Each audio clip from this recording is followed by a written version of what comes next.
Evangelio de agosto 8, 2015, del Santo Evangelio según San Mateo. En aquel tiempo, al llegar Jesús a donde estaba la multitud, se le acercó un hombre que se puso de rodillas y le dijo: Señor, ten compasión de mi hijo. Le dan ataques terribles. Unas veces se cae en la lumbre y otras, muchas, en el agua.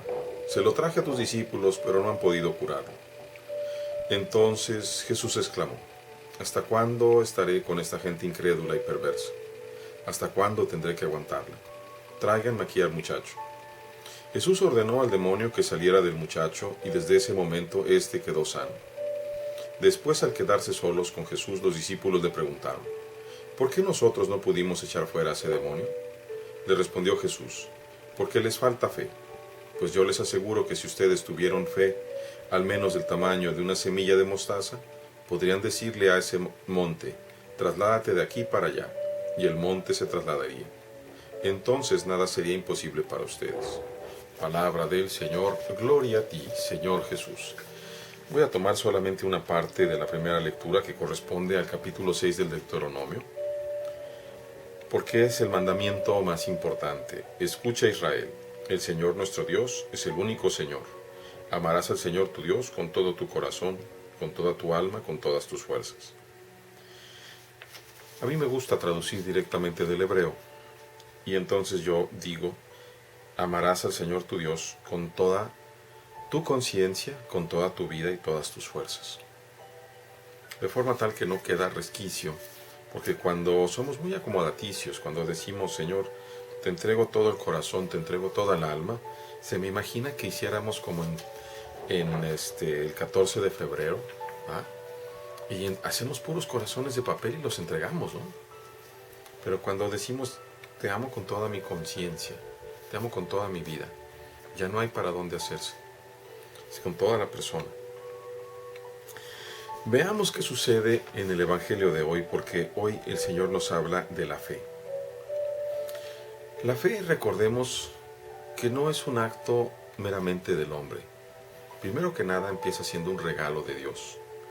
Pero la fe, una vez que es depositada en nosotros, debe de ser cuidada y debe de ser acrecentada con la voluntad y la libertad, con nuestra propia razón.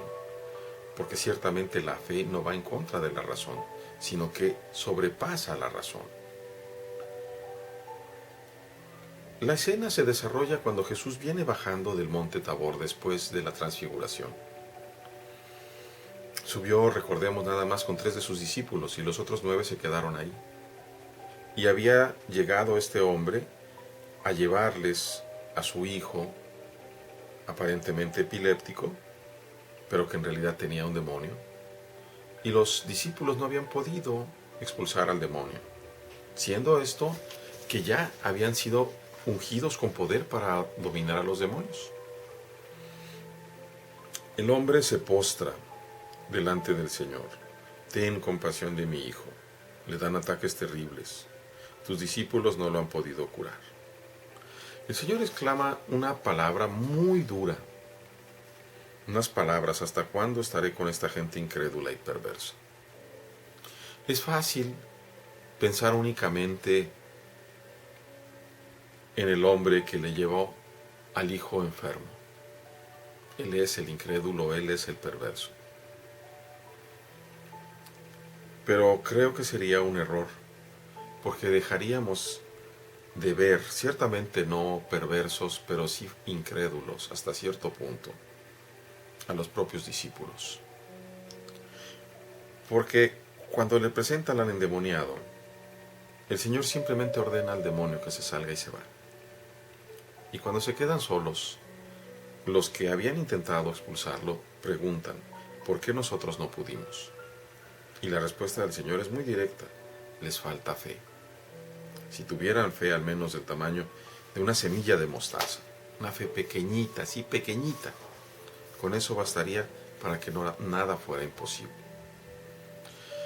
La fe, desde mi particular percepción, es el canal que hace factible la gracia de Dios. Precisamente porque Dios, y específicamente el Espíritu Santo, no violenta nuestra libertad.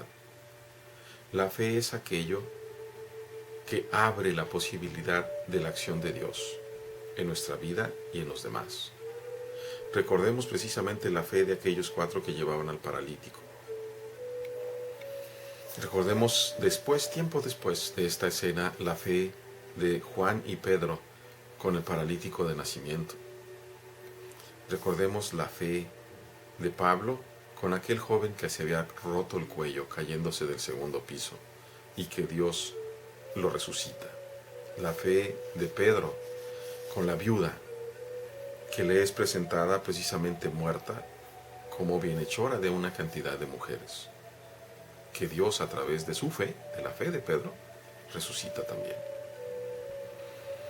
No es lo mismo la presencia de Jesús, porque en Jesús realmente no hay fe. Y no hay fe en Jesús, porque Jesús nunca deja de ser verdadero Dios y verdadero hombre.